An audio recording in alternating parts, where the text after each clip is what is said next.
বাবরি মসজিদের মাটির তলা থেকে বিষ্ণুহরি শিলালিপি পাওয়া যায়। এই শিলালিপি 19 নম্বর লাইনে লেখা ছিল যে এই মন্দির সেই রাজার যে 10 মাথাযুক্ত দুষ্টের বিনাশ করেছিল। নমস্কার বন্ধুরা, মিস্টার বাঙাল চ্যানেলের আরও একটি নতুন পডকাস্টে আপনাদের সবাইকে জানাই স্বাগত। আজকে আমরা কথা বলবো রাম মন্দির নিয়ে।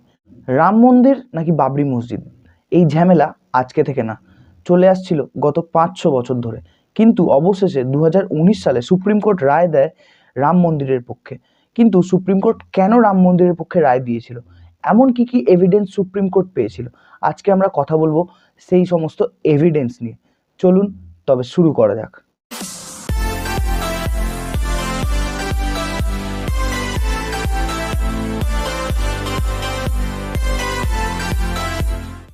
বাবরের বাবরি মসজিদ নির্মাণ থেকে এই কেস কোর্টে ওঠা পর্যন্ত কেটে গেছে অনেকগুলো বছর, প্রায় 500 বছরেরও বেশি। আমি শুরু করব এই কেস কোর্টে ওঠার পর কি হয়েছিল সেখান থেকে। এই কেস যখন ফজিদাবাদ কোর্টে ছিল, সেখান থেকে কেস 2000 সালে এলাহাবাদ কোর্টে যায়। এলাহাবাদ কোর্ট এএসআই অর্থাৎ আর্কিওলজিক্যাল সার্ভে অফ ইন্ডিয়াকে নির্দেশ দেয় তদন্ত করার জন্য যে সেখানে আদৌ রাম মন্দির ছিল কি না। এএসআই তদন্ত করে রিপোর্ট জমা দেয় এলাহাবাদ কোর্টে। এলাহাবাদ কোর্ট এই রিপোর্ট থেকে বলে যে এখান থেকে পরিষ্কার বোঝা যায় যে আগে এখানে একটি মন্দির ছিল। এর ভিত্তিতে এই এরিয়াকে 3 ভাগে ভাগ করে দেওয়া হয়, কিন্তু এতে কেউ সন্তুষ্ট ছিল না, যার ফলে এই মামলা সুপ্রিম কোর্ট পর্যন্ত গড়ায় 2002 সালে। 2002 সালে এই মামলা সুপ্রিম কোর্টে উঠলেও সুপ্রিম কোর্ট এই ভার্ডিক্টকে হোল্ডে রেখে দিয়েছিল। 2016 সালে আরও 30টির বেশি কেস রাম মন্দির নিয়ে জমা পড়ে সুপ্রিম কোর্টে। এর ফলে সুপ্রিম কোর্ট বলে যে 2019 সালে এই মামলার শুনানি শুরু হবে।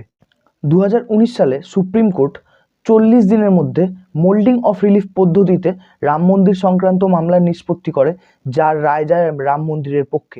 মামলার রায় রাম মন্দিরের পক্ষে গেলেও সুপ্রিম কোর্ট এটাও বলে যে কোনো কিছু এভাবে ধ্বংস করাটা শোভনীয় নয়। এই মামলার তাড়াতাড়ি নিষ্পত্তি হওয়ার পিছনে এএসআই বা আর্কিওলজিক্যাল সার্ভে অফ ইন্ডিয়ার অনেক বড় হাত ছিল। সেরকম কিছু এভিডেন্স আমি আপনাদের সামনে তুলে ধরছি। এ ব্যাপারে আপনাদের মতামত জানাতে একদম ভুলবেন না কমেন্ট সেকশনে।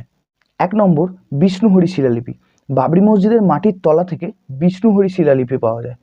এই শিলালিপি 19 নম্বর লাইনে লেখা ছিল যে এই মন্দির সেই রাজার যে 10 মাথাযুক্ত দুষ্টের বিনাশ করেছিল। এখানে আশা করি আপনাদের বলে দিতে হবে না যে 10 মাথাযুক্ত দুষ্ট কে আর সেই রাজাই বা কে। 2 নম্বর, এখান থেকে বেশ কিছু পিলার উদ্ধার হয়, যে পিলারের গায়ে কলসি আঁকা ছিল। এছাড়াও বিভিন্ন দেবদেবীর মূর্তি আঁকা ছিল। 3 নম্বর, এই মসজিদের মেন গেটের উপরে লেখা ছিল শ্রীরাম জন্মভূমি মন্দির। 4 নম্বর, গুরু নানক তার বায়োগ্রাফি জন্মসাখীতে লিখে গেছেন যে তিনি অযোধ্যায় এসে সরজু নদীতে চান করেছেন এবং রাম জন্মভূমি মন্দির দর্শন করেছেন। 5 নম্বর, বাবরি মসজিদের ঝুলন্ত ঘণ্টা পাওয়া গিয়েছে।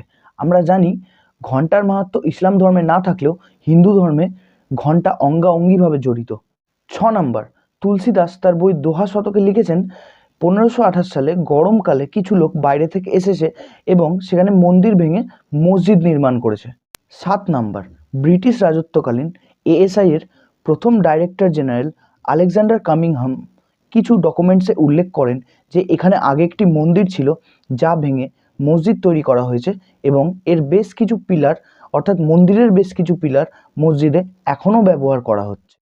8 নম্বর, শাহিকা ই চাহাল নামক একটি বইতে 1707 সালে লেখা ঔরঙ্গজেবের নাতনির একটি চিঠি পাওয়া যায়, যাতে তিনি উল্লেখ করেন ধর্মীয় কর চাপানোর জন্য এবং মূর্তি পূজা বন্ধ করার জন্য ঠিক যেভাবে 3টি মন্দির ধ্বংস করা হয়েছিল, অর্থাৎ অযোধ্যার রাম মন্দির, কাশীর বিশ্বনাথ মন্দির, মথুরার কৃষ্ণ মন্দির। 9 নম্বর, উইলিয়াম ফিঞ্চের লেখা আর্লি ট্রাভেল ইন ইন্ডিয়া। এখন মানুষ যেমন ট্রাভেল ব্লগ বানায়, তখন ট্রাভেল লগ ছিল, অর্থাৎ মানুষ ট্রাভেল করার পর সেই কথা নোটে লিখে রাখতো। সেরকমই একটি কথা উল্লেখ করেন 1608 সালের কথা। উইলিয়াম ফিঞ্চ তার বই আর্লি ট্রাভেল ইন ইন্ডিয়াতে উল্লেখ করেন তিনি রামকোট নামক একটি জায়গায় এসছেন এবং সেখানে একটি মন্দিরের ভগ্নাংশ দেখতে পান, যার কাছাকাছি এখনও লোক পুজো করে। 10 নম্বর, বাবরি মসজিদের মূল প্রাসাদের ভিতর থেকে খোদাই করা পদ্ম ফুল উদ্ধার হয়। আমি এখানে কেবল 10টি প্রমাণের কথা উল্লেখ করলাম।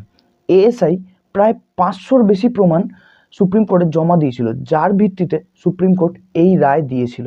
এ ব্যাপারে আপনার কি মতামত আমাদের জানাতে একদম ভুলবেন না। ভালো লাগলে আমাদের চ্যানেলটিকে সাবস্ক্রাইব করবেন এবং ভিডিওটিতে একটি লাইক করে দেবেন। ফিরে আসবো আবার একটি নতুন এরকম ভিডিও নিয়ে। আজকে এই পর্যন্ত, নমস্কার।